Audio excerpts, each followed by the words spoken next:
Exit poll का अनुमान आते ही दिल्ली में एक अलग सियासी हलचल पूरे दिन होती रही, जहां पहले अरविंद केजरीवाल ने आरोप लगाया कि उनके कई विधायकों को 15-15 करोड़ रुपए का ऑफर करती कॉल आई है, जिसके बाद एंटी करप्शन ब्यूरो ने तुरंत जांच शुरू की और अरविंद केजरीवाल के घर बयान दर्ज कराने टीम पहुंची तो पार्टी कहने लगी कि बिना नोटिस टीम कैसे आ सकती है। आरोपों पर होती इस खींचतान ने यह सवाल उठाया कि क्या दिल्ली में हंगामे वाली सियासत नतीजों के बाद भी दूर नहीं रहने वाली।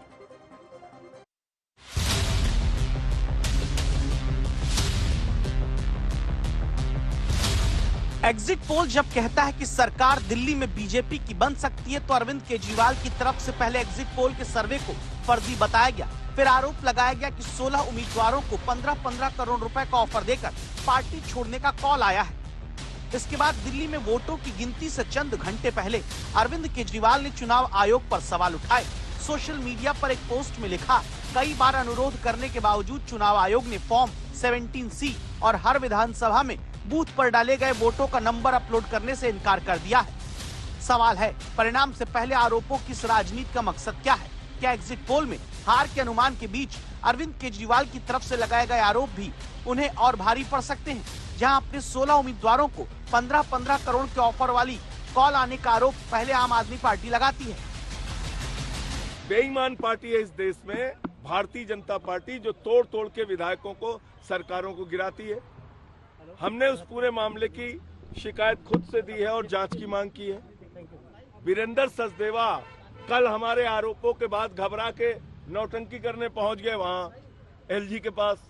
एलजी चिट्ठी लिख रहे हैं एसीबी को, एसीबी पहुंच रही है, यहाँ जा रही है, वहां जा रही है। अरे क्यों? मैं खुद आ गया शिकायत करने। जांच कराइए इस पूरे मामले की। हमने नंबर दिया है मुकेश सहलावत को, जिस फोन नंबर से कॉल आई थी उसकी जांच कराई जाए। कौन सा वो व्यक्ति है, क्या नाम है उसका? इसके तुरंत बाद बीजेपी ने एलजी से इस पर शिकायत की, कहा जांच कराइए। एलजी ने भी फौरन एसीबी से कहा जांच शुरू करो। एसीबी की 3 टीम बन गई। अरविंद केजरीवाल, संजय सिंह और 15 करोड़ रुपए लेकर पार्टी छोड़ने का ऑफर का आरोप लगाने वाले मुकेश अहलावत के घर ये टीम पहुंच गई। केजरीवाल के घर एसीबी की टीम पहुंची, हंगामा होने लगा। कल गाली गलौज पार्टी के एक सदस्य मुझसे मिलने आए थे और उन्होंने कहा कि आप जो है अगर रिजल्ट से पहले पार्टी ज्वाइन करेंगे तो 15 करोड़ रुपए आपको देंगे और अगर किसी को साथ लेके आते हैं तो आपको जो है एक मंत्री परिषद भी दे जाएगी। इस बीच आज तक संवाददाता अरविंद ओझा ने उस मोबाइल नंबर पर कॉल की जिससे मुकेश अहलावत ने 15 करोड़ रुपए का ऑफर आने का आरोप लगाया। सुबह मेरी उनसे बात हुई थी, वो हमारे विधायक हैं। ठीक है, मैं सुल्तानपुर माजरा गांव का रहने वाला हूँ और अभी 2-4 और लोगों की इधर उधर की कॉल आई थी और उसकी 2 मिस कॉल आई थी। मैं आपको उसका स्क्रीनशॉट भेज रहा हूँ उसकी मिस कॉल का। ठीक है, मुझे आप आज तक के नाम से वो करो, हेलो करो जी। मैंने फोन उठाया नहीं, मिस कॉल का स्क्रीनशॉट भेजता हूँ अभी। जो दावा इस मोबाइल नंबर वाले ने किया उसका स्क्रीनशॉट इसने फिर अब तक भेजा नहीं, तो क्या आरोप में कुछ झोल है? क्योंकि जिस नंबर से कॉल आया वो कुछ साफ बोलता नहीं। और जो अरविंद केजरीवाल सोशल मीडिया में आरोप ऑपरेशन लोटस के लगाते हैं, उनके घर एसीबी की टीम बयान दर्ज कराने पहुंचती है तो वो बयान दर्ज नहीं कराया जाता। केजरीवाल के विरोध के बाद एसीबी की टीम ने उन्हें नोटिस तो दिया, लेकिन वो उनका बयान दर्ज नहीं कर पाई। नोटिस में एसीबी ने केजरीवाल से आरोपों से जुड़े तथ्य मांगे हैं। अहम बात पर ध्यान दीजिए, जहां लिखा है कि बताइए ऐसे नेताओं के खिलाफ कानूनी कार्रवाई क्यों न की जाए जो बिना सबूतों के इस तरह के आरोप लगा रहे हैं, जिनसे जनता के बीच अशांति और दहशत फैलती हो। ये भाजपा की हार की बौखलाहट दिख रही है आपको।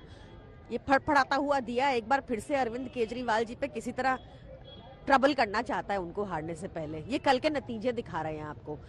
एसीबी की टीम के पास ना कोई लीगल नोटिस है, ना उनके पास कोई स्टैंप है, जहां तक मेरी जानकारी है कोई कागजात नहीं है उनके पास। यहाँ बैठे हैं संजय सिंह जी, वो एसीबी के दफ्तर में है, हमारी शिकायत लेकर गए हैं वो वहां पर कि कहां से कॉल आ रहा है। तो यहाँ ये नौटंकी क्यों मचा रहे हैं? उनको एसीबी के दफ्तर में होना चाहिए, हमारी शिकायत ले। आप कुछ भी बकवास करेंगे और उसका परिणाम आप नहीं भुगतेंगे। आपने जो आरोप लगाए हैं घटिया, बेबुनियाद हैं।